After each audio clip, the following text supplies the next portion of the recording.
we just want to ask, Francisco, how was your life before you received Jesus Christ, and what was the thing that you struggled with? Well, I struggled with depression and like suicidal thoughts as well. And like as I was struggling through that, like I felt like I didn't really think like I had very much going for me in life. And then one time my mom, she invited me to go to church over here because like Glenn invited her. And then like, but she did like the night before. So it was like at night before going to bed, and I was like still contemplating if I should go or not.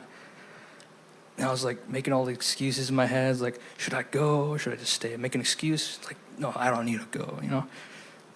And then when I woke up in the morning, it was just like, because like the night before, she said, like, promise me you'll go with me. And I said, I was like, I don't know. So in the morning, she says, like, she immediately got up and she came to ask me, like, she came to my room, she was asking me, like, are you coming with me to church? And I was like, I can't really say no now. It's like so hard to say no. And that was actually the first time I actually met Glenn as well.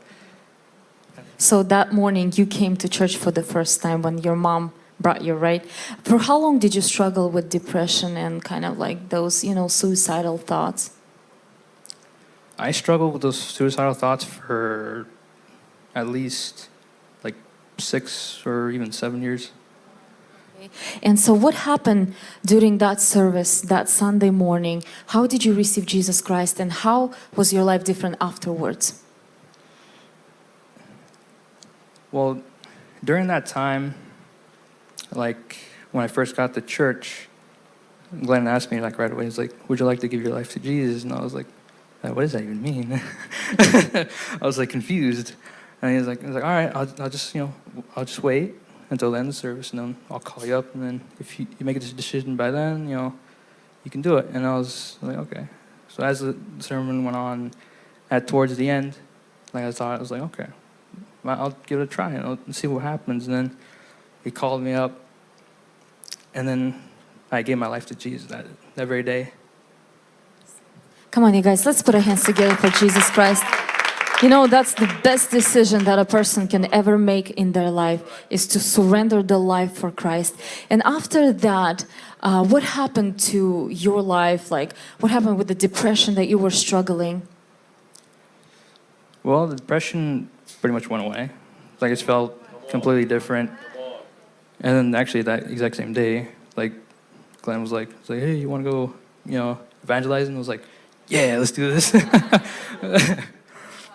So the same day after you received Jesus, you went evangelizing to other people. Wow, this is so awesome. Come on.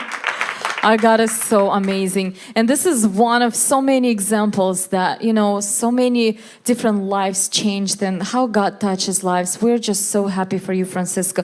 We know that, when doors of the church are open, you are there. You're serving now in different departments in church, and you're always willing to serve. And we're so happy to see this change in you and what God did in your life, setting you free from depression. And I want you to guys just be encouraged. When you surrender your life to Christ, He comes in and He just changes things around. And last thing I would like to ask you, what is your advice to people who might be struggling with depression and they don't know Jesus Christ? What would you suggest to them?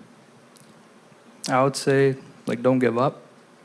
Because in the moments that you feel like God's not watching you and that God's like not actually seeing you in your struggle, and times like you're crying out, into the darkness, and you feel like you're not even being heard. He actually does hear you.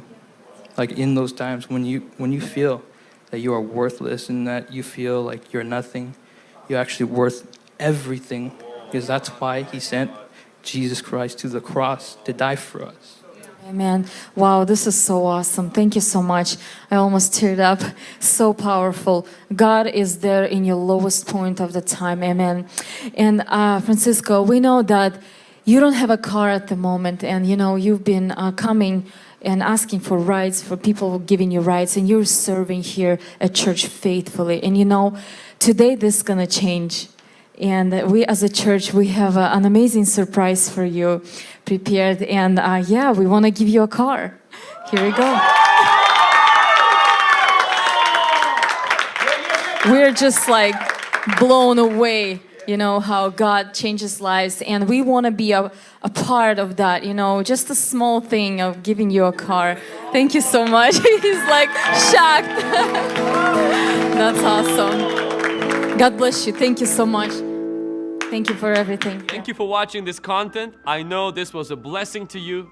We would like to ask you to subscribe to our channel and click on the bell on our channel so that each time we upload something, you can be notified. Don't forget to share this content with your friends and family and on social media. We're so thankful to you. Better is not good enough. The best is yet to come.